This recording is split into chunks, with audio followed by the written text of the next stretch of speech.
Hello again, everybody, and welcome to the Mike Francesa podcast, part of the Bet Rivers network. And I can hear the people in New York still buzzing after St. John's thrilling. And in the second half, you didn't think you were going to need thrilling today. Uh, 67-65 victory over the Kansas Jayhawks that sends them to a Sweet 16 game against mighty Duke. And wow, what a finish. And hey, forget all the things that went into that game. And there were a lot of different twists and turns. The things Kansas did terribly, the things St. John's couldn't do late, the things St. John's did well early to get the lead, the fact that they blew a big lead. The bottom line was two things really struck me here. One, Kansas did a terrible job.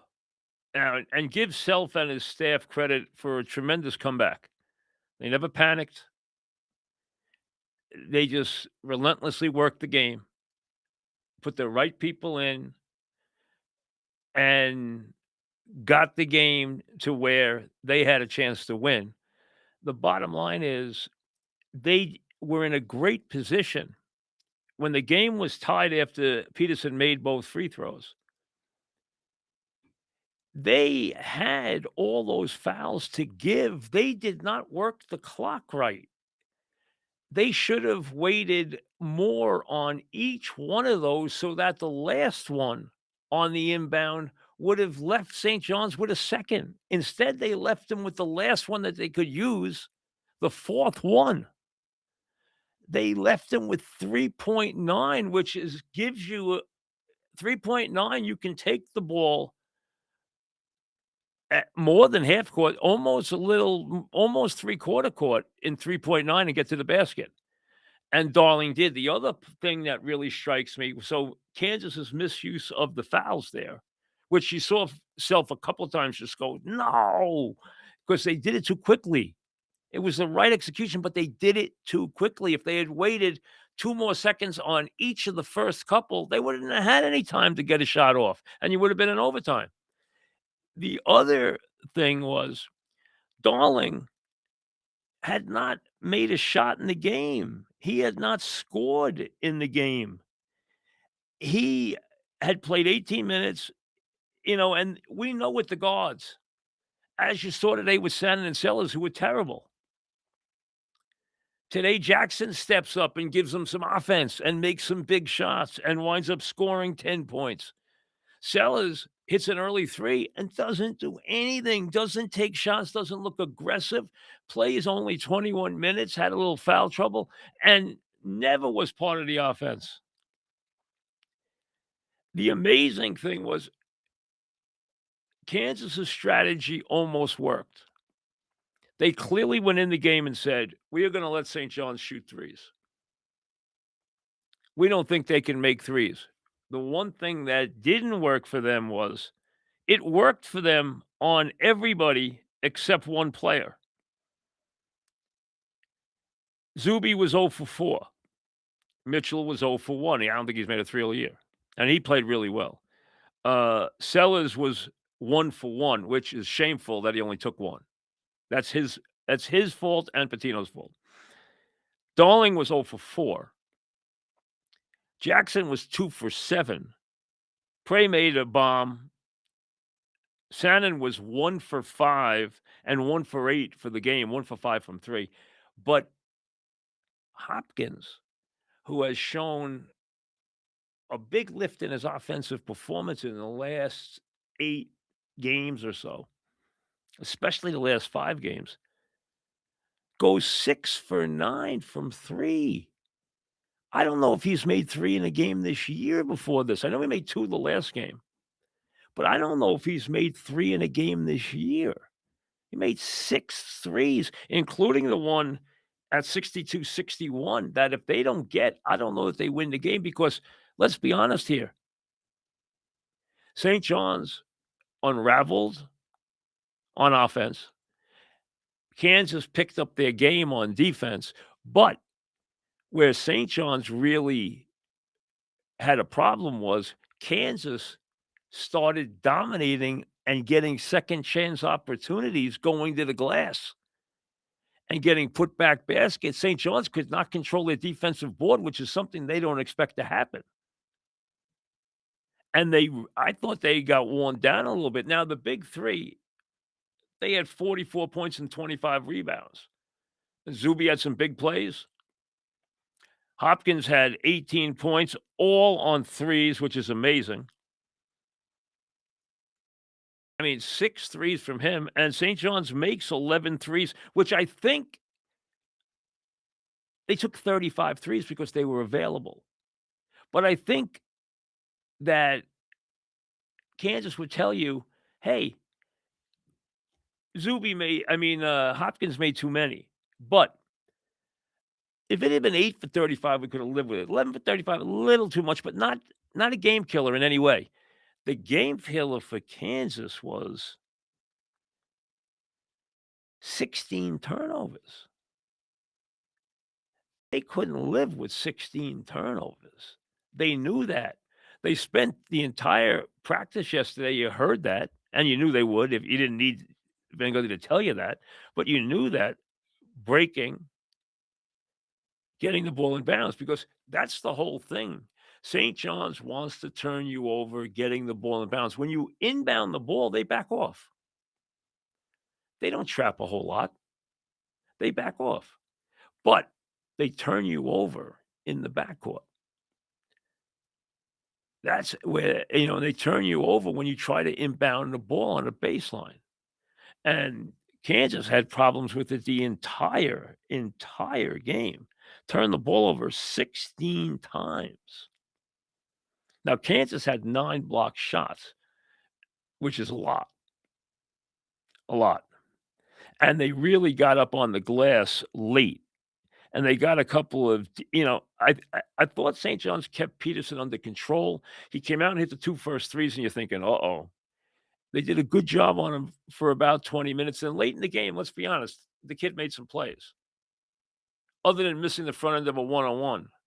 And he did make the 2 big free throws he had to make at the end of the game.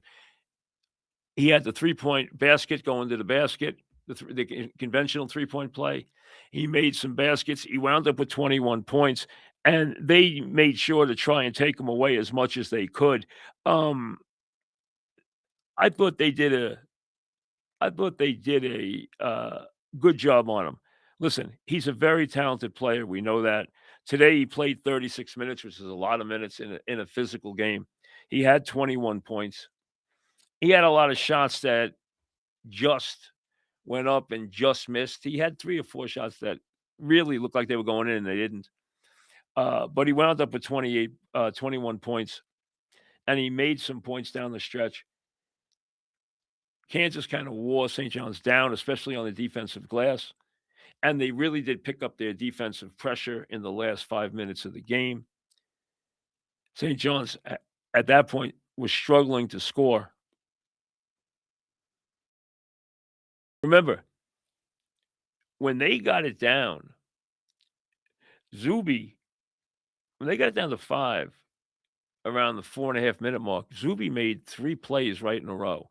He made a basket, he stole a ball from Peterson, and then he made a basket to put them up 62-53 with 4 minutes left. They're still up 9 with 4 minutes to play, and the next thing you know, they're tied.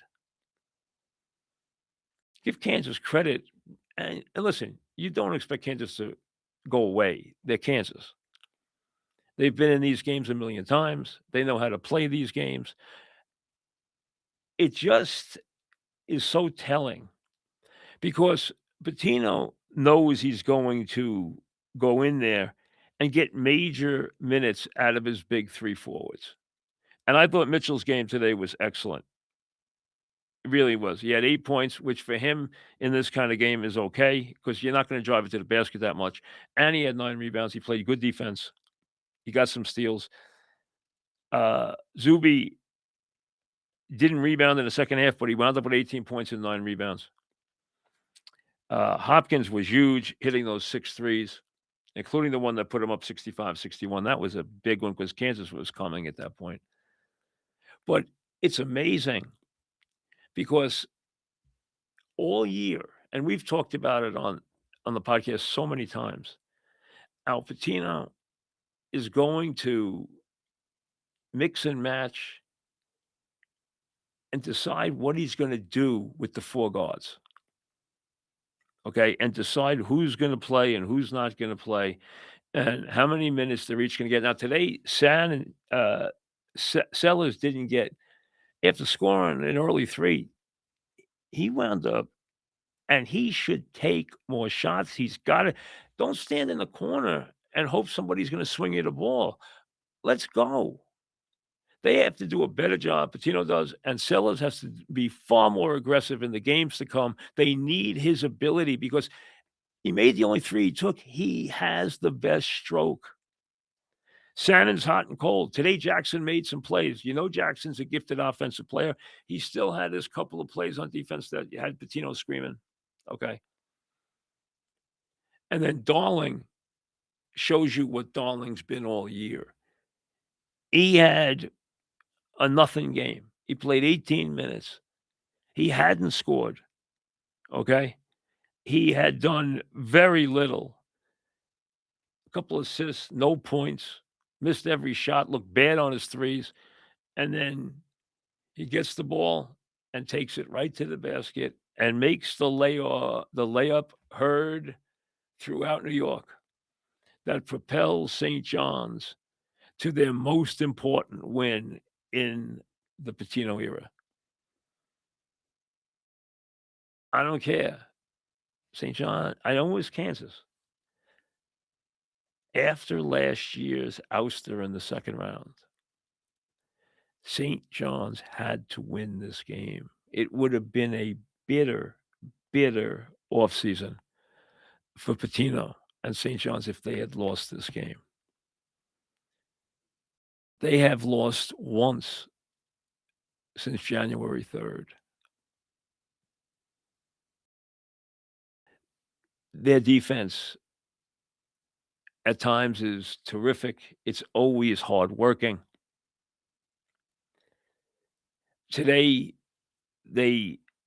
for them, they made some threes. Well, one guy did. The rest of the team didn't because if you take him out of it, if you take his 6 for 9 out of it, you know, they were 5 for 26 from 3, which doesn't cut it.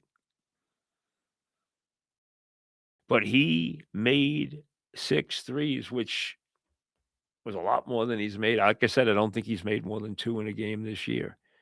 He made a couple early, and then he turned around and made some in the second half, and I thought he was starting to take too many, and then he made the one wide open that he had to make to kinda stop the bleeding as Kansas was running right up their back. This if I had come down to do this podcast and St. John's had lost this game in overtime, it would have been as crushing a defeat. Yes, because of the 14-point lead, but also because of what this game meant to the Patino era. They needed to get to the Sweet 16 this year. I've told you I think they can get to the Final Four. Duke has looked beatable. They're missing their point guard. We'll worry about the Duke matchup, and we'll get into it, what they have and what they don't have right now. And yes, St. John's will have to turn them over to win. There's no question. If they don't turn them over, they won't beat them. But now they have an opportunity. And if they lose a 2-point game to Duke, you're not gonna be happy, but you're going to say, "Hey, they gave us a ride this season. They won the Big East.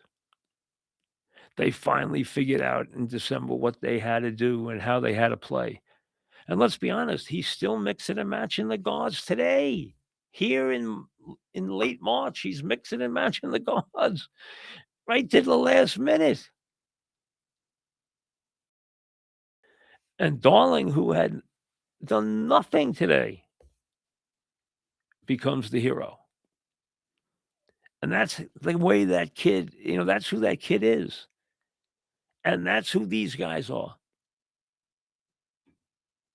The only one I would, Jackson comes in the game and there's not a shot that he doesn't want.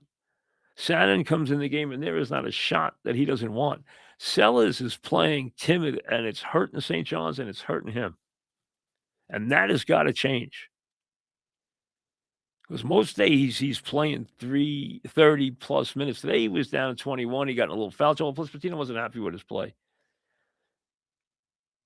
I mean, he just went off and stood in the corner. I mean, he took 3 shots in the entire game. He took 1 3. 1 3. There's no way he should take 1 3. You got guys coming off the bench playing 2 or 3 minutes and taking 3 and 4 threes. He has to shoot the basketball going forward. They need him to shoot the basketball.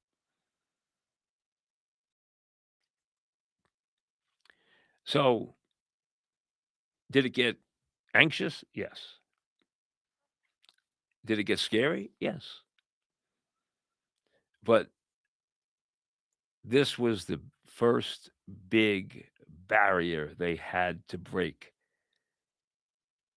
getting into the Sweet 16 because it changes the whole feel of the season.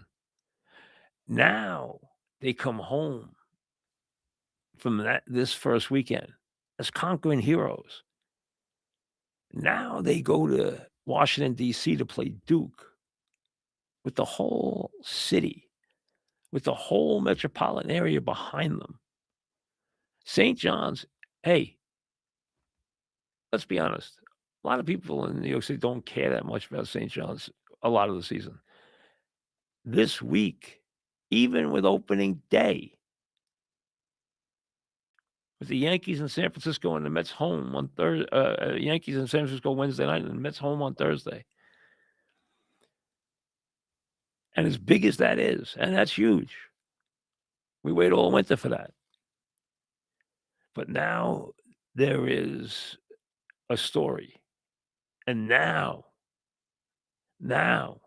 finally, and I know how bitter it was, Patino and his team have wiped clean and washed away the taste they had for a year about that lost Arkansas.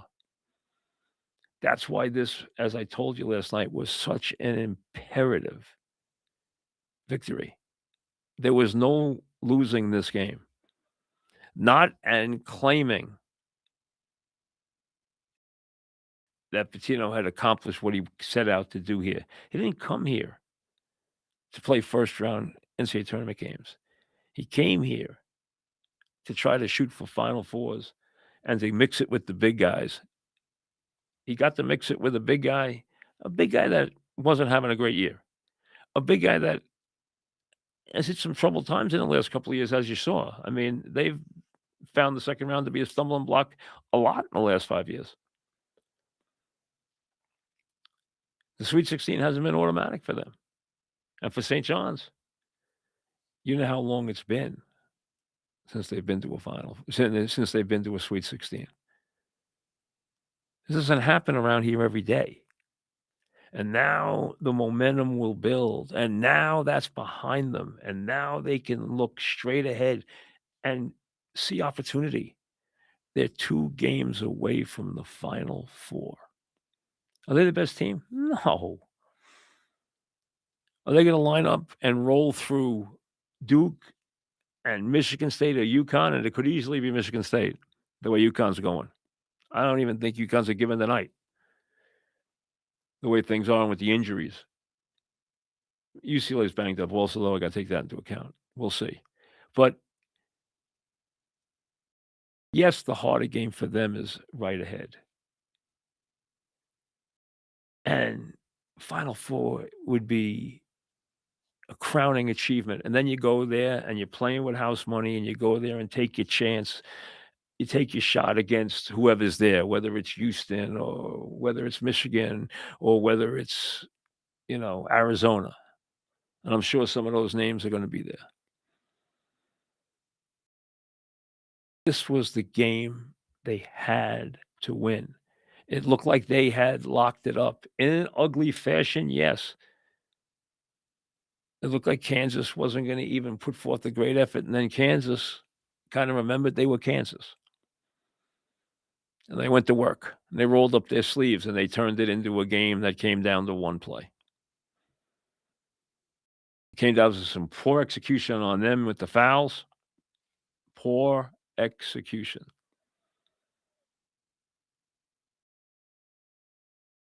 And I don't know why the St. John's challenged that play. I mean, that made no sense. I mean, that's a bench mistake that you don't expect out of Patino's team. But the bottom line is they were able to handle the end of the game and then get a play from a player who, as he said, "All that's happened to me today is I was getting yelled at on the bench." Hey, the guards get yelled at all the time. We know that because they're always in and out of the doghouse. They're interchangeable. I mean, Sellers today, you know what? Takes 3 shots. Come on. Shannon today takes 8 shots, makes 1.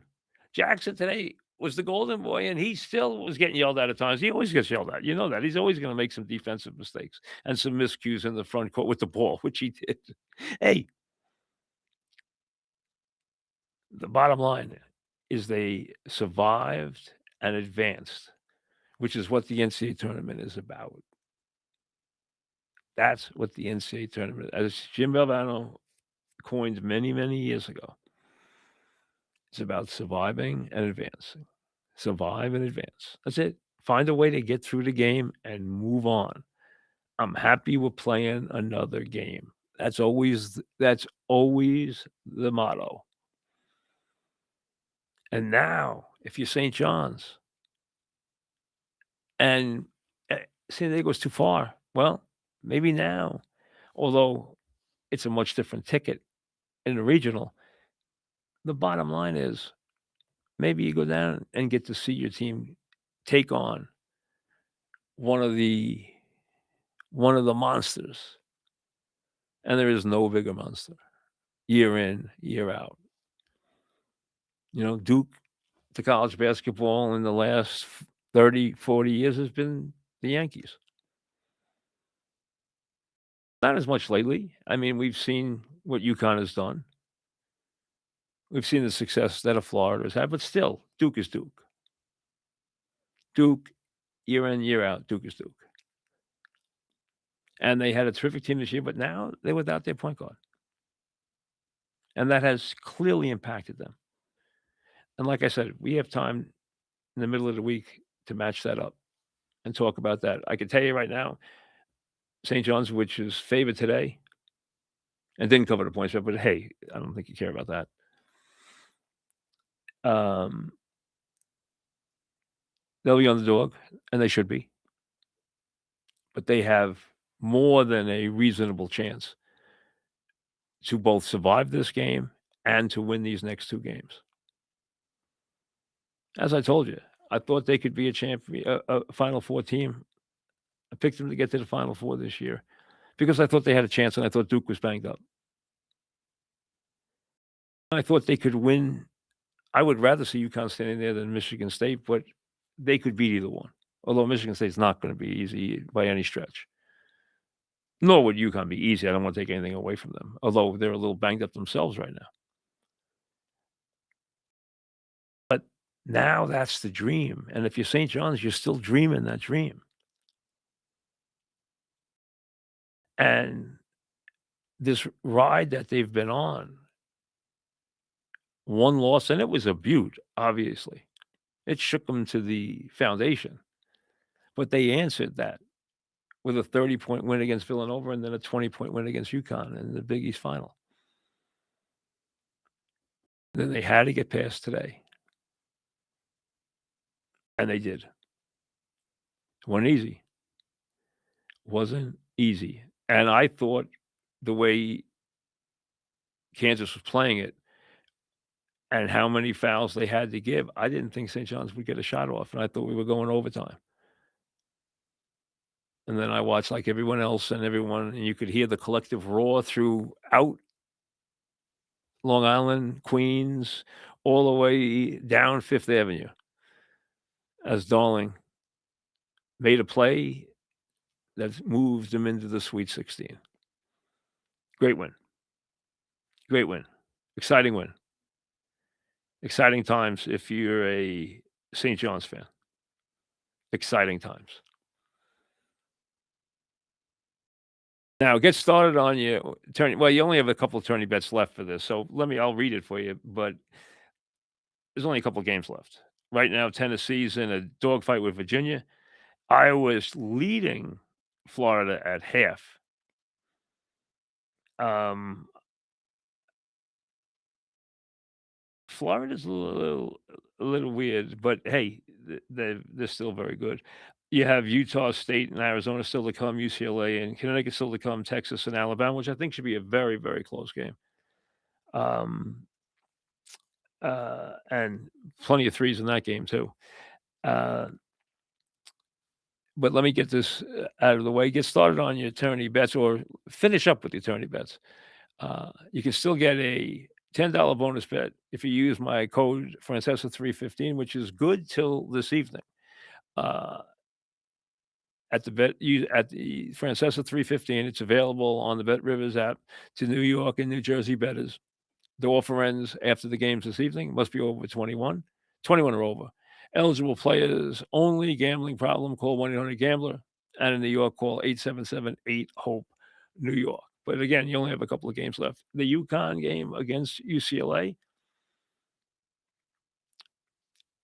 uh, I don't know what yet because I haven't checked in on that game yet. That game's not till later on this evening, about around hour and a half from now.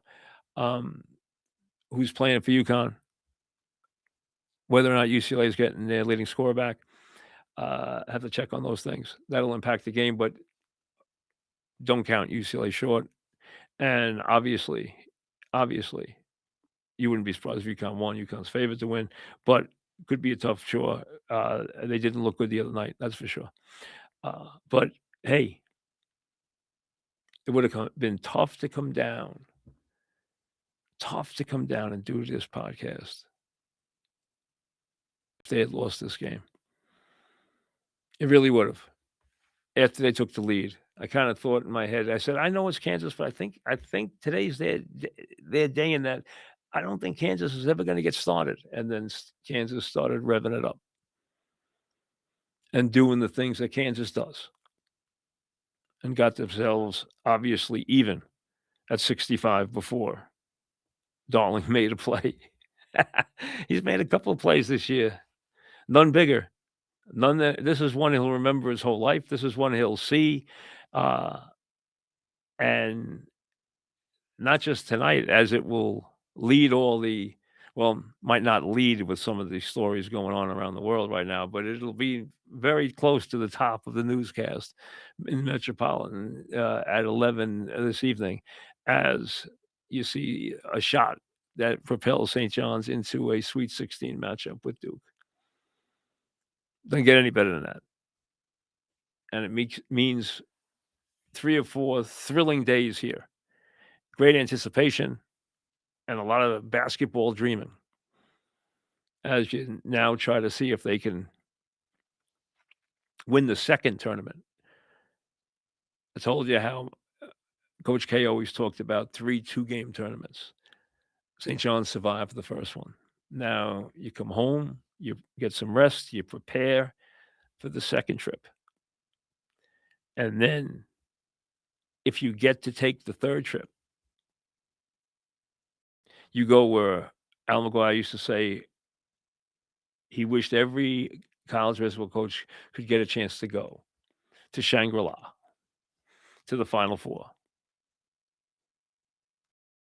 just to experience that and experience that Saturday and experience that week and be the toast of the basketball world for the entire week as you walk around the town and, accept the congratulations as your team practices on that Friday and then steps on that court with a chance to win a championship or dream of a championship by making the Final Four. St. John's will be one of the 16 teams that has a chance to do that. Thanks to Darling. Thanks to not a point guard, but a guard. I mean, let's be honest. He's not the point guard, but hey, they don't really have one.